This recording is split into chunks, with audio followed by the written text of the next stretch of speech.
Hi, it's Megan. The first beauty makeup brand I actually started getting really into makeup by using was Bobbi Brown, and this will date me, but when I started using Bobbi Brown was new and did a lot of matte shades, and also was really the first cosmetic company to do things like powders and foundations with a slightly more yellowish undertone. Before that it was mostly kind of pink based. Since I have a yellowish undertone and like natural makeup, not all the time but a lot of the time, and I like mattes, I just got really excited with the ability to use these really subtle colors to get a great effect. And then I kind of over time moved on to other brands and stopped buying as much Bobbi Brown. But recently I got a whole bunch of Bobbi Brown, and so right now I have the Nectar and Nude eye palette from the Nectar and Nude collection, and I guess this is sold out on the Bobbi Brown site, but it's available still on a lot of the department store websites. And then I also have in this particular review, I did them together because I got 2 pieces from the collection. I was gonna get 3, but it was sold out. And then I got Nude Pink lip gloss, which is on my lips, and this is it right here. And so this is just a really pretty, it's not one of the shimmer ones, it's one of just the regular lip glosses. So, did I show you this already? It looks like this. And you open it up and it's got a cute little brush, which is actually, I'm going to hide the mirror from off the camera. You have 6 shadows, and 2 of them are the super glimmery, shimmery shadows, and then 4 of them are mattes. And I have outdoor swatches, but I'll describe the colors as well. And so I'm going to do the lip gloss first, just because it's easier.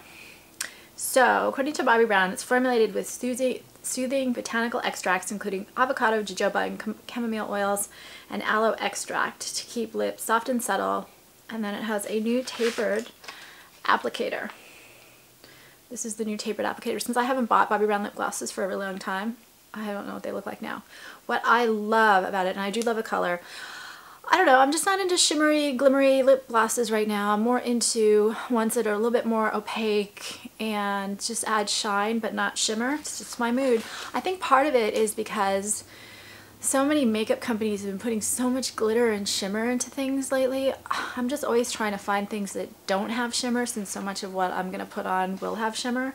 So they call this a soft pink beige, and it is definitely a matte kind of, well, not matte, what am I saying, but like a, it's not a matte.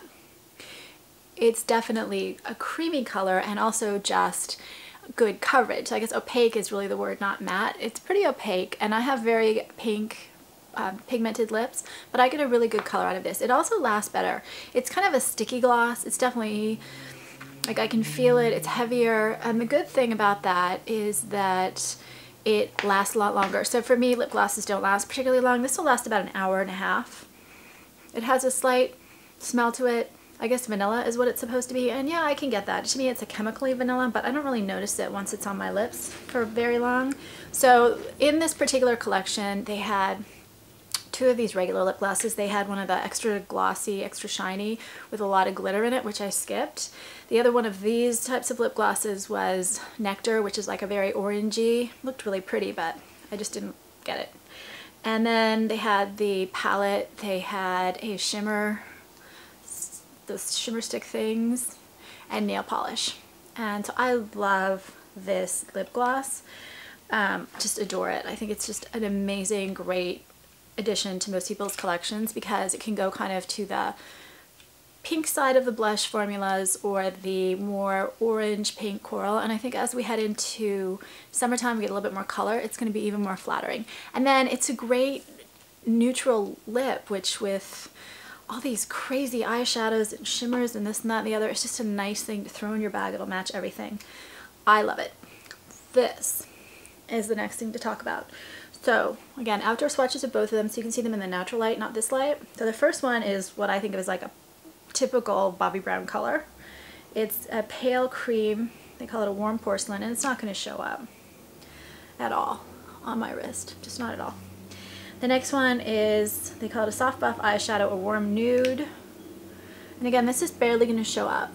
and I'll address that in a minute. It does show up better in the outdoor swatches. The next one, Golden Bronze Metallic Eyeshadow. Again, it's barely going to show up. This is not an all bad thing, by the way. I'll explain that. The next one is so the other one was a light golden bronze. The next one's Pink Bellini Sparkle Eyeshadow, a pale golden nectar. Again, I don't know where I put it. I put it right there. Pink Bellini. Okay, then the next one is a darker taupe. See right there? That one we're starting to see. The last one, called a Rich Caviar Eyeshadow, Rich Brown Black. And you can see that there. Okay, so what do I think of this? Oh, and then there's a brush, which is actually quite good quality. I started using it when I was doing my eyes, and you can get a lot of use out of it. This is much better than the brushes that you get in most sets. I like this brush. Very good quality, great brush. What do I think? What I liked about Bobbi Brown, what I've always liked about Bobbi Brown, is the natural look that you can get with the makeup. So this particular palette to me is both a super easy palette to work with and a super hard palette to work with. And what I mean by that is you can use these 3 mattes, 1, 2, 4 mattes, 3, 4, to kind of do all sorts of just really natural, beautiful, matte, subtle eye looks. You can, you know, use the light up here. You can take the darker browns and just kind of use different gradations, getting darker in the shades. You can do all kinds of smoky eyes by using a lot of this dark shadow correctly. The quality is really good. When you get shadows that are this light, it's super easy to get a very natural, easy look in the daytime, and that's what I like them for. If you've got a really dark complexion, I'm not so sure these shadows are always going to show up on you. Just my personal guess. But for me, if I just want to look super natural, super nude, this is going to add just that tiny little thing where people can't necessarily see that I'm wearing makeup, but I look better and more polished. So I wore them yesterday without an eyeshadow primer, and they lasted beautifully. Not a problem at all. They're good quality shadows, but they last beautifully as a very subtle, very light, not so much their eyeshadow. Today I have them on with primer, and I'll show you my eyes. So you can see, as much as they don't swatch much on the arms, on my arms, this happens with a lot of the kind of more neutral, nude, matte, bones, beiges, taupes. They just don't swatch well, but on your eyes they look really pretty, and they make your eyes just pop. So what I did is I started with this brush, and I took the bone, and I just put that right up here. And yes, I will get to the sparkle eyeshadows. Then I took this lighter taupe, and I put that on my lid really quickly. Then I used a different brush. I use my crazy brushes. I started with one of these. It's like a smoky eye brush.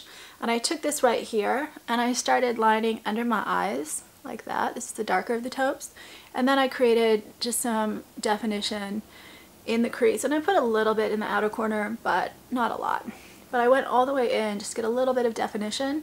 And I like keeping light eyeshadows on the lid itself because it opens up my eyes. I have big enough eyes that I don't really need it, but I still like the look better. I feel like if I have too much dark eyeshadow on my lids, I look heavy. It looks like too much makeup. Then I took this darker one, I wet it with a very fine liner brush, like this.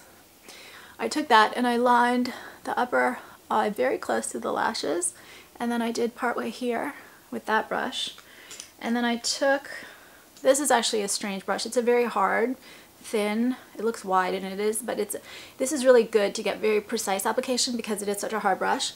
And I took that and I just put a little bit in the outer corners in the crease and just blended it. Putting this on, oh, and then I use this brush to soften the dark line. Putting this on, I found that it blended almost too well, if that makes sense. And this is where it's like the good and the bad. If you just want to use some really light beiges, taupes, whatever you want to call them, on your lids to give you that polished, you know, better than no makeup look, these are easy, they're great. If you want to get a lot of shading, they do blend almost too well. And I can see where someone who's really great with makeup, like Bobbi Brown, could use these to create the most amazing eyes ever because they're so beautiful in how they blend into each other in shade. For me, that meant that sometimes I had to apply it twice. Just because I'm not that sophisticated and I make a mistake and I overblend and then it's gone. but I like the effect. It's really pretty. And frankly, when you read a lot of these makeup artists describing how they do eyes, they tend to do a lot of that. They put it in and they don't want, you know, too much dark in your crease, so they blend it out and they put a little bit more, and you get this really beautiful graduated soft look, and these are wonderful for that. They're amazing. And if you just want, like I said, just that basic day look, it's wonderful. These shades right here, some people are going to love them and some people are going to hate them. They are sheer.